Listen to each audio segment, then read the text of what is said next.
नमस्कार दोस्तों, धार्मिक कहानियाँ पूरा जरूर सुने। महाभारत युद्ध के 18 दिनों का रहस्य जानिए।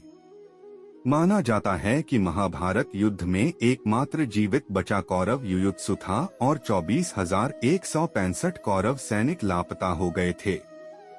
लव और कुश की 50वीं पीढ़ी में शल्य हुए, जो महाभारत युद्ध में कौरवों की ओर से लड़े थे। शोधानुसार जब महाभारत का युद्ध हुआ तब श्री कृष्ण की आयु 83 वर्ष थी। महाभारत युद्ध के 36 वर्ष बाद उन्होंने देह त्याग दी थी। इसका मतलब 119 वर्ष की आयु में उन्होंने देह त्याग किया था। भगवान श्री कृष्ण द्वापर के अंत और कलियुग के आरंभ के संधि काल में विद्यमान थे। ज्योतिषीय गणना के अनुसार कलियुग का आरंभ शक संवत से 3176 वर्ष पूर्व की चैत्र शुक्ल एकम प्रतिपदा को हुआ था। वर्तमान में 1936 शक संवत है। इस प्रकार कलियुग को आरंभ हुए 5112 वर्ष हो गए हैं। इस प्रकार भारतीय मान्यता के अनुसार श्री कृष्ण विद्यमानता या काल शक संवत पूर्व 3263 की भाद्रपद क्री 8 बुधवार के शक संवत पूर्व 3144 तक है।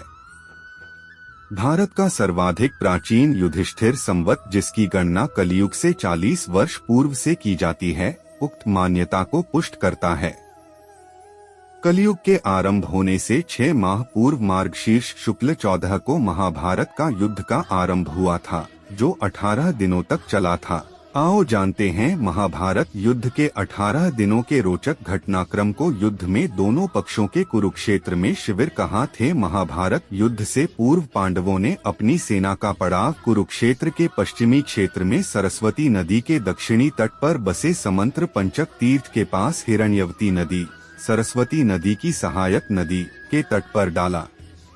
कौरवों ने कुरुक्षेत्र के पूर्वी भाग में वहां से कुछ योजन की दूरी पर एक समतल मैदान में अपना पड़ाव डाला। दोनों ओर के शिविरों में सैनिकों के भोजन और घायलों के इलाज की उत्तम व्यवस्था थी। हाथी, घोड़े और रथों की अलग व्यवस्था थी। हजारों शिविरों में से प्रत्येक शिविर में प्रचुर मात्रा में खाद्य सामग्री, अस्त्र शस्त्र, यंत्र और कई वैद्य और शिल्पी वेतन देकर रखे गए। दोनों सेनाओं के बीच में युद्ध के लिए 5 योजन, 1 योजन 8 किलोमीटर की परिधि, विष्णु पुराण के अनुसार 4 कोस या कोश 1 योजन 13 किलोमीटर से 16 किलोमीटर बराबर 40 किलोमीटर का घेरा छोड़ दिया गया था। कौन कौन से भारतीय जनपद स्वतंत्र राज्य युद्ध में शामिल हुए। कौरवों की ओर थे सहयोगी जनपद गांधार, मद्र, सिंध, काम्बोज, कलिंग, सिंहल, दरद, अभिशह, मागध, पिशाच, कोसल, प्रतीच, बाहलिक, उदीच, अंश, पल्लव, सौराष्ट्र, अवंती, निषाद, शूरसेन, शिबी, वस्ती, पौरव, तुषार, चुचुपदेश, अश्वक, पांड्य, पुलिंद, पारद, शूद्रक, प्रागज्योतिषपुर, मेकल, कुरुविंद, त्रिपुरा, शल, अम्बष्ट, कैतव, यवन, त्रिगर्त, सौविर और प्राच्य। कौरवों की ओर से ये योद्धा लड़े थे भीष्म, द्रोणाचार्य, कृपाचार्य, कर्ण, अश्वत्थामा, मदनरेश, शल्य, भूरिश्रवा, अलम्बुश, कृतवर्मा, कलिंगराज, श्रुतायुध, शकुनी, भगदत्त, जयद्रथ, विंदनुविंद, काम्बोजराज, सुदक्षिण, बृहदवल, दुर्योधन व उसके 99 भाई सहित अन्य हजारों योद्धा पांडवों की ओर थे। ये जनपद पांचाल, चेदी, काशी, करुष, मत्स्य, केकय, सृंजय, दक्षार्ण, सोमक, कुंती, आनप, दाशेरक, प्रभद्रक, अनुपक, किरात, पटच्चर, तित्तिर, चोल, पांड्य, अग्निवेश, हुंड, दानभारी, शबर, उद्भस, वत्स, पौंड्र, पिशाच, पुंड्र, कुंडीविश, मारुत, धेनुक, तगर्ण और परतगण।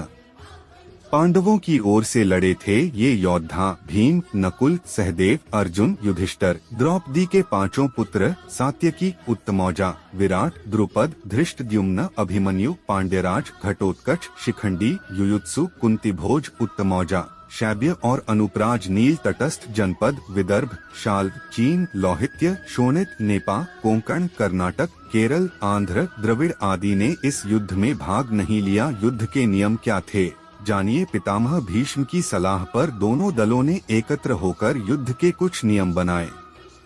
उनके बनाए हुए नियम निम्नलिखित हैं। 1. प्रतिदिन युद्ध सूर्योदय से लेकर सूर्यास्त तक ही रहेगा।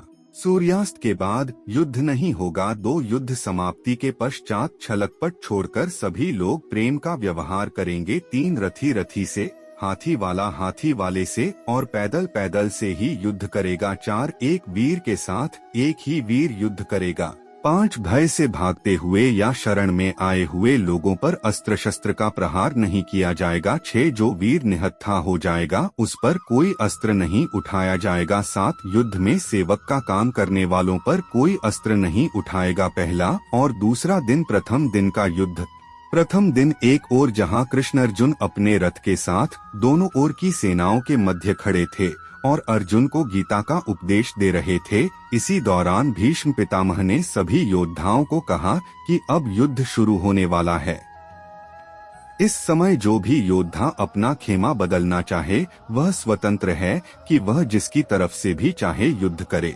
इस घोषणा के बाद धृतराष्ट्र का पुत्र युयुत्सु डंका बजाते हुए कौरव दल को छोड़ पांडवों के खेमे में चले गया। ऐसा युधिष्ठिर के क्रियाकलापों के कारण संभव हुआ था। श्री कृष्ण के उपदेश के बाद अर्जुन ने देवदत्त नामक शंख बजाकर युद्ध की घोषणा की। इस दिन 10,000 सैनिकों की मृत्यु हुई। भीम ने दुःशासन पर आक्रमण किया। अभिमन्यु ने भीष्म का धनुष तथा रथ का ध्वजदंड काट दिया। पहले दिन की समाप्ति पर पांडव पक्ष को भारी नुकसान उठाना पड़ा।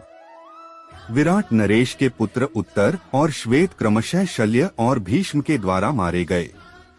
भीष्म द्वारा उनके कई सैनिकों का वध कर दिया गया। कौन मजबूत रहा? पहला दिन पांडव पक्ष को नुकसान उठाना पड़ा और कौरव पक्ष मजबूत रहा। दूसरे दिन का युद्ध। कृष्ण के उपदेश के बाद अर्जुन तथा भीष्म, धृष्टद्युम्न तथा द्रोण के मध्य युद्ध हुआ। सात्यकी ने भीष्म के सारथी को घायल कर दिया। द्रोणाचार्य ने धृष्टद्युम्न को कई बार हराया और उसके कई धनुष काट दिए। भीष्म द्वारा अर्जुन और श्री कृष्ण को कई बार घायल किया गया।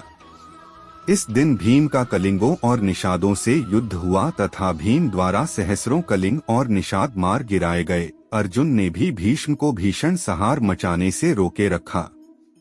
कौरवों की ओर से लड़ने वाले कलिंगराज भानुमान, केतुमान, अन्य कलिंग वीर योद्धा मार गए। कौन मजबूत रहा? दूसरे दिन कौरवों को नुकसान उठाना पड़ा और पांडव पक्ष मजबूत रहा। तीसरा और चौथा दिन। तीसरा दिन कौरवों ने गरुड़ तथा पांडवों ने अर्धचंद्राकार जैसी सैन्य व्यूह रचना की। कौरवों की ओर से दुर्योधन तथा पांडवों की ओर से भीम व अर्जुन सुरक्षा कर रहे थे। इस दिन भीम ने घटोत्कच के साथ मिलकर दुर्योधन की सेना को युद्ध से भगा दिया। यह देखकर भीष्म भीषण संहार मचा देते हैं। श्री कृष्ण अर्जुन को भीष्म वध करने को कहते हैं, परंतु अर्जुन उत्साह से युद्ध नहीं कर पाता, जिससे श्री कृष्ण स्वयं भीष्म को मारने के लिए उद्यत हो जाते हैं, परंतु अर्जुन उन्हें प्रतिज्ञारूपी आश्वासन देकर कौरव सेना का भीषण संहार करते हैं। वे एक दिन में ही समस्त प्राच्य, सौवीर, शूद्रक और मालव क्षत्रिय गणों को मार गिराते हैं। भीम के बाण से दुर्योधन अचेत हो गया और तभी उसका सारथी रथ को भगा ले गया। भीम ने सैकड़ों सैनिकों को मार गिराया। इस दिन भी कौरवों को ही अधिक क्षति उठाना पड़ती है। उनके प्राच्य, सौवीर, शूद्रक और मालव वीर योद्धा मारे जाते हैं। कौन मजबूत रहा? इस दोनों ही पक्ष ने डटकर मुकाबला किया। चौथा दिन। चौथे दिन भी कौरव पक्ष को भारी नुकसान हुआ। इस दिन कौरवों ने अर्जुन को अपने बाणों से ढक दिया, परंतु अर्जुन ने सभी को मार भगाया।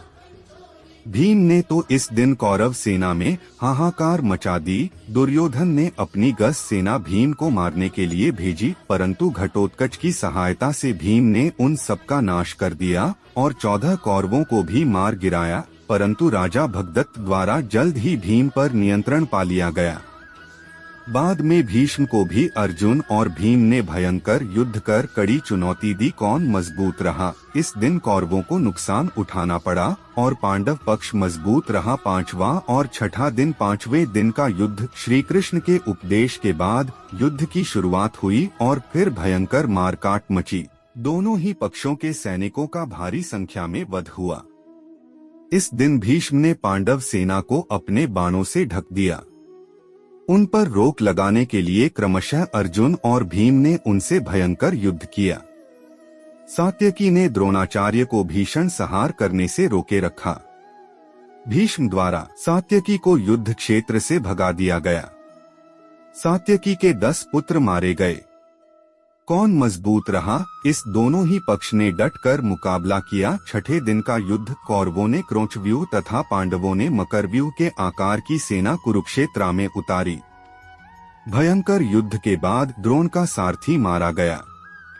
युद्ध में बार बार अपनी हार से दुर्योधन क्रोधित होता रहा, परंतु भीष्म उसे ढांढस बंधाते रहे।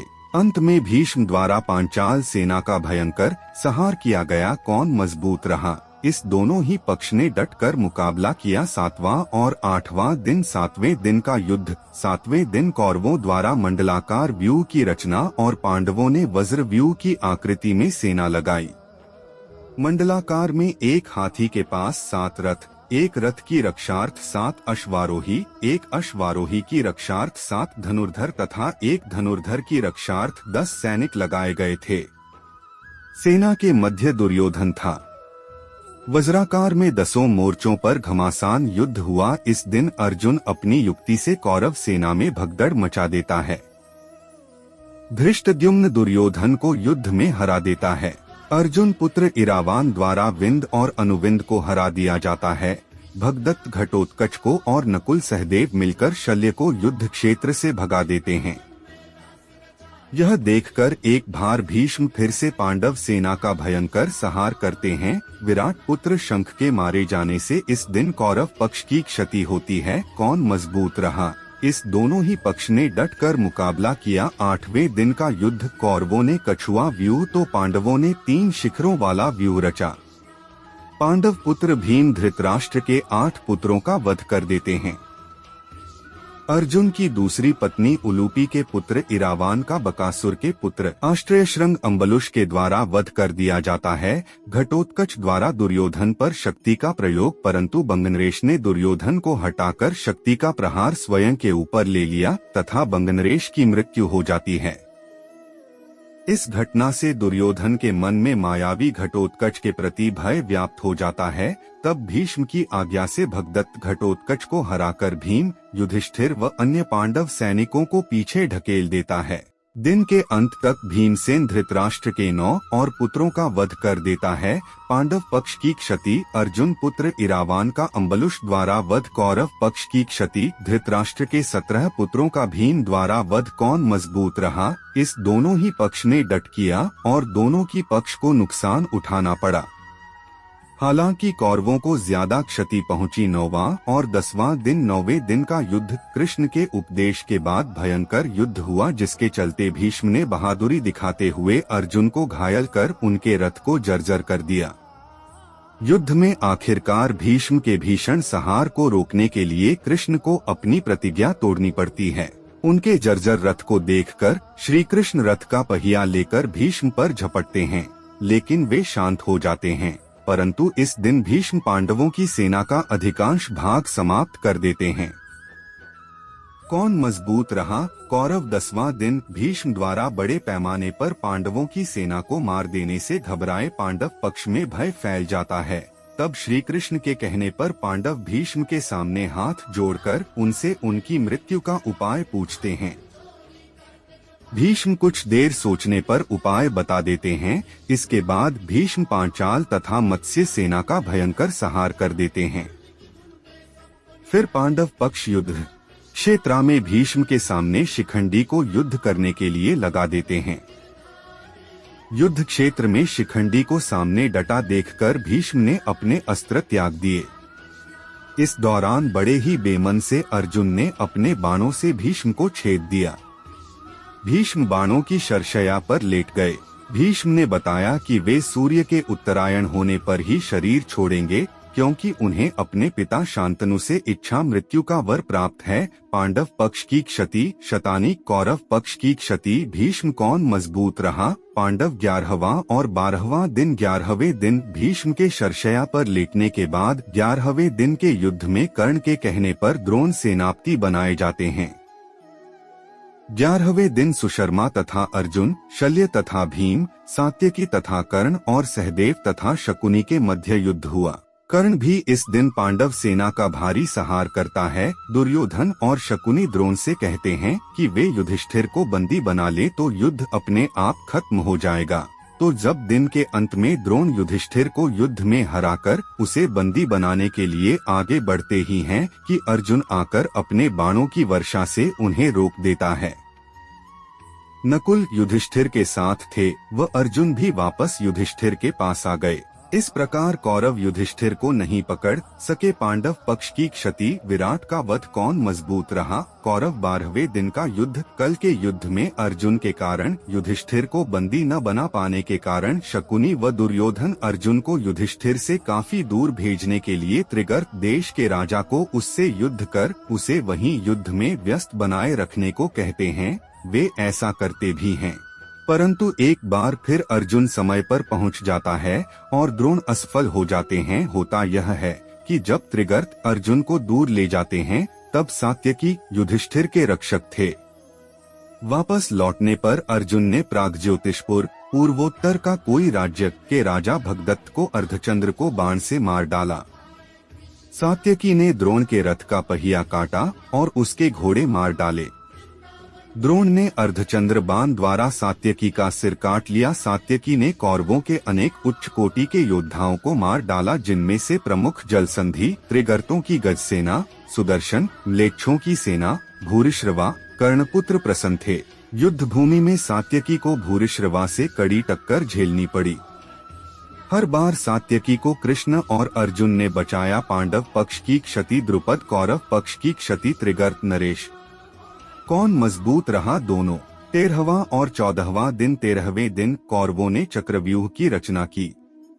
इस दिन दुर्योधन राजा भगदत्त को अर्जुन को व्यस्त बनाए रखने को कहते हैं। भगदत्त युद्ध में एक बार फिर से पांडव वीरों को भगाकर भीम को एक बार फिर हरा देते हैं। फिर अर्जुन के साथ भयंकर युद्ध करते हैं।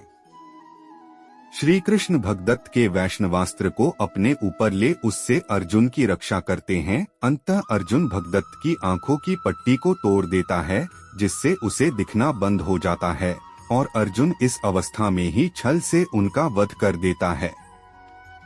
इसी दिन द्रोण युधिष्ठिर के लिए चक्रव्यूह रचते हैं, जिसे केवल अभिमन्यु तोड़ना जानता था, परंतु निकलना नहीं जानता था।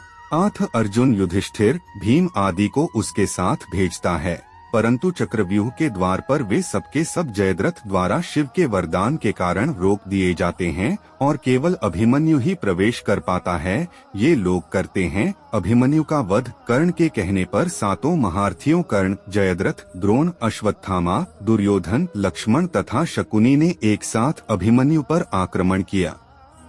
लक्ष्मण ने जो गदा अभिमन्यु के सिर पर मारी, वही गदा अभिमन्यु ने लक्ष्मण को फेंककर मारी। इससे दोनों की उसी समय मृत्यु हो गई। अभिमन्यु के मारे जाने का समाचार सुनकर जयद्रथ को कल सूर्यास्त से पूर्व मारने की अर्जुन ने प्रतिज्ञा की, अन्यथा अग्नि समाधि ले लेने का वचन दिया। पांडव पक्ष की क्षति। अभिमन्यु कौन मजबूत रहा। पांडव 14वें दिन। अर्जुन की अग्नि समाधि वाली बात सुनकर कौरव पक्ष में हर्ष व्याप्त हो जाता है और फिर वे यह योजना बनाते हैं कि आज युद्ध में जयद्रथ को बचाने के लिए सब कौरव योद्धा अपनी जान की बाजी लगा देंगे। द्रोण जयद्रथ को बचाने का पूर्ण आश्वासन देते हैं और उसे सेना के पिछले भाग में छिपा देते हैं। युद्ध शुरू होता है। भूरिश्रवा सात्यकी को मारना चाहता था, तभी अर्जुन ने भूरिश्रवा के हाथ काट दिए। वह धरती पर गिर पड़ा, तभी सात्यकी ने उसका सिर काट दिया। द्रोण द्रुपद और विराट को मार देते हैं। तब कृष्ण अपनी माया से सूर्यास्त कर देते हैं। सूर्यास्त होते देख अर्जुन अग्नि समाधि की तैयारी करने लगे जाते हैं। छिपा हुआ जयद्रथ जिज्ञासावश अर्जुन को अग्नि समाधि लेते देखने के लिए बाहर आकर हंसने लगता है। उसी समय श्री कृष्ण की कृपा से सूर्यपुंज निकल आता है और तुरंत ही अर्जुन सबको रौंदते हुए कृष्ण द्वारा किए गए छद्म सूर्यास्त के कारण बाहर आए जयद्रथ को मारकर उसका मस्तक उसके पिता के गोद में गिरा देते हैं। पांडव पक्ष की क्षति। द्रुपद, विराट। कौरव पक्ष की क्षति। जयद्रथ, भगदत्त। 15वां और 16वां दिन। 15वें दिन द्रोण की संहारक शक्ति के बढ़ते जाने से पांडवों के खेमे में दहशत फैल गई। पिता पुत्र ने मिलकर महाभारत युद्ध में पांडवों की हार सुनिश्चित कर दी थी। पांडवों की हार को देखकर श्री कृष्ण ने युधिष्ठिर से छल का सहारा लेने को कहा। इस योजना के तहत युद्ध में यह बात फैला दी गई कि अश्वत्थामा मारा गया। लेकिन युधिष्ठिर झूठ बोलने को तैयार नहीं थे। तब अवंतिराज के अश्वत्थामा नामक हाथी का भीम द्वारा वध कर दिया गया। इसके बाद युद्ध में यह बात फैला दी गई कि अश्वत्थामा मारा गया। जब गुरु द्रोणाचार्य ने धर्मराज युधिष्ठिर से अश्वत्थामा की सत्यता जानना चाही तो उन्होंने जवाब दिया, अश्वत्थामा मारा गया, परंतु हाथी। श्री कृष्ण ने उसी समय शंखनाद किया, जिसके शोर के चलते गुरु द्रोणाचार्य आखिरी शब्द हाथी नहीं सुन पाए और उन्होंने समझा मेरा पुत्र मारा गया। यह सुनकर उन्होंने शस्त्र त्याग दिए और युद्ध भूमि में आंखें बंद कर शोक में डूब गए। यही मौका था जबकि द्रोणाचार्य को निहत्था जानकर द्रौपदी के भाई धृष्टद्युम्न ने तलवार से उनका सिर काट डाला। कौरव पक्ष की क्षति। द्रोण कौन मजबूत रहा। पांडव 16वें दिन का युद्ध। द्रोण के छल से वध किए जाने के बाद कौरवों की ओर से कर्ण को सेनापति बनाया जाता है। कर्ण पांडव सेना का भयंकर संहार करता है और वह नकुल व सहदेव को युद्ध में हरा देता है, परंतु कुंती को दिए वचन को स्मरण कर उनके प्राण नहीं लेता। फिर अर्जुन के साथ भी भयंकर संग्राम करता है। दुर्योधन के कहने पर कर्ण ने अमोघ शक्ति द्वारा घटोत्कच का वध कर दिया। यह अमोघ शक्ति कर्ण ने अर्जुन के लिए बचाकर रखी थी, लेकिन घटोत्कच से घबराए दुर्योधन ने कर्ण से इस शक्ति का इस्तेमाल करने के लिए कहा। यह ऐसी शक्ति थी जिसका वार कभी खाली नहीं जा सकता था। कर्ण ने इसे अर्जुन का वध करने के लिए बचाकर रखी थी। इस बीच भीम का युद्ध दुःशासन के साथ होता है और वह दुःशासन का वध कर उसकी छाती का रक्त पीता है और अंत में सूर्यास्त हो जाता है। कौरव पक्ष की क्षति। दुःशासन कौन मजबूत रहा। दोनों 17वां दिन 17वें दिन शल्य को कर्ण का सारथी बनाया गया। इस दिन कर्ण भीम और युधिष्ठिर को हराकर कुंती को दिए वचन को स्मरण कर उनके प्राण नहीं लेता। बाद में वह अर्जुन से युद्ध करने लग जाता है। कर्ण तथा अर्जुन के मध्य भयंकर युद्ध होता है। कर्ण के रथ का पहिया धंसने पर श्री कृष्ण के इशारे पर अर्जुन द्वारा असहाय अवस्था में कर्ण का वध कर दिया जाता है। इसके बाद कौरव अपना उत्साह हार बैठते हैं। उनका मनोबल टूट जाता है। फिर शल्य प्रधान सेनापति बनाए गए, परंतु उनको भी युधिष्ठिर दिन के अंत में मार देते हैं। कौरव पक्ष की क्षति। कर्ण, शल्य और दुर्योधन के 22 भाई मारे जाते हैं। कौन मजबूत रहा। पांडव। अंत में युद्ध का अंतिम 18वां दिन। 18वें दिन का युद्ध। 18वें दिन कौरवों के 3 योद्धा शेष बचे, अश्वत्थामा, कृपाचार्य और कृतवर्मा। इसी दिन अश्वत्थामा द्वारा पांडवों के वध की प्रतिज्ञा ली गई। सेनापति अश्वत्थामा तथा कृपाचार्य के कृतवर्मा द्वारा रात्रि में पांडव शिविर पर हमला किया गया। अश्वत्थामा ने सभी पांचालों, द्रौपदी के 5 पुत्रों धृष्टद्युम्न तथा शिखंडी आदि का वध किया। पिता को छलपूर्वक मारे जाने का जानकर अश्वत्थामा दुखी होकर क्रोधित हो गए और उन्होंने ब्रह्मास्त्र का प्रयोग कर दिया, जिससे युद्ध भूमि श्मशान भूमि में बदल गई। यह देख कृष्ण ने उन्हें कलियुग के अंत तक कोढ़ी के रूप में जीवित रहने का शाप दे डाला। इस दिन भीम दुर्योधन के बचे हुए भाइयों को मार देता है। सहदेव शकुनी को मार देता है और अपनी पराजय हुई जान दुर्योधन भागकर सरोवर के स्तंभ में जा छुपता है। इसी दौरान बलराम तीर्थ यात्रा से वापस आ गए और दुर्योधन को निर्भय रहने का आशीर्वाद दिया। छिपे हुए दुर्योधन को पांडवों द्वारा ललकारे जाने पर वह भीम से गदा युद्ध करता है और छल से जंघा पर प्रहार किए जाने से उसकी मृत्यु हो जाती है। इस तरह पांडव विजयी होते हैं। पांडव पक्ष की क्षति। द्रौपदी के 5 पुत्र धृष्टद्युम्न, शिखंडी। कौरव पक्ष की क्षति। दुर्योधन कुछ यादव युद्ध में और बाद में गांधारी के शाप के चलते आपसी युद्ध में मारे गए। पांडव पक्ष के विराट और विराट के पुत्र उत्तर, शंख और श्वेत। सात्यकी के 10 पुत्र अर्जुन पुत्र इरावान, द्रुपद। द्रौपदी के 5 पुत्र धृष्टद्युम्न, शिखंडी। कौरव पक्ष के कलिंगराज भानुमान, केतुमान। अन्य कलिंग वीर प्राच्य, सौवीर, शूद्रक और मालव वीर। कौरवों की ओर से धृतराष्ट्र के दुर्योधन सहित सभी पुत्र भीष्म, त्रिगर्त, नरेश, जयद्रथ, भगदत्त, द्रोण, दुःशासन, कर्ण, शल्य आदि सभी युद्ध में मारे गए थे। युधिष्ठिर ने महाभारत युद्ध की समाप्ति पर बचे हुए मृत सैनिकों का, चाहे वे शत्रु वर्ग के हों अथवा मित्र वर्ग के, दाह संस्कार एवं तर्पण किया था। इस युद्ध के बाद युधिष्ठिर को राज्य, धन, वैभव से वैराग्य हो गया। कहते हैं कि महाभारत युद्ध के बाद अर्जुन अपने भाइयों के साथ हिमालय चले गए और वहीं उनका देहांत हुआ। बच गए योद्धा। महाभारत के युद्ध के पश्चात कौरवों की तरफ से 3 और पांडवों की तरफ से 15 यानी कुल 18 योद्धा ही जीवित बचे थे, जिनके नाम हैं कौरव के कृतवर्मा, कृपाचार्य और अश्वत्थामा, जबकि पांडवों की ओर से युयुत्सु, युधिष्ठिर, अर्जुन, भीम, नकुल, सहदेव, कृष्ण, सात्यकी आदि। दोस्तों, ऐसे धार्मिक कहानियाँ जानने के लिए हमारे YouTube चैनल को लाइक और सब्सक्राइब करना ना भूलें।